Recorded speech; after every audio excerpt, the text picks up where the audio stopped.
কি খাচ্ছ? ছাতু খাচ্ছ তুমি? খাও, হ্যাঁ খাও।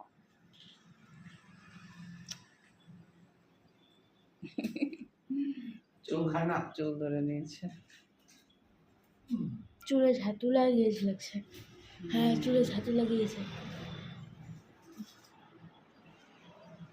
বললো আসো আসো আসো, কাছে আসো। হ্যাঁ, এই তো এসছে। তুমি যাও, ওখানে খাও, যাও। এই যে সীতা বসছে সেখানে। আসো বলে ঠিক চলে আসো। মুখ মুছে দিচ্ছে দিদির গায়ে, তুমি মুখ মুছে দিচ্ছ। মুখ মুছে দিচ্ছ। এটা খেয়ে নাও, খেয়ে নাও। আরো আছে, আরো আছে, খেয়ে নাও, খেয়ে নাও।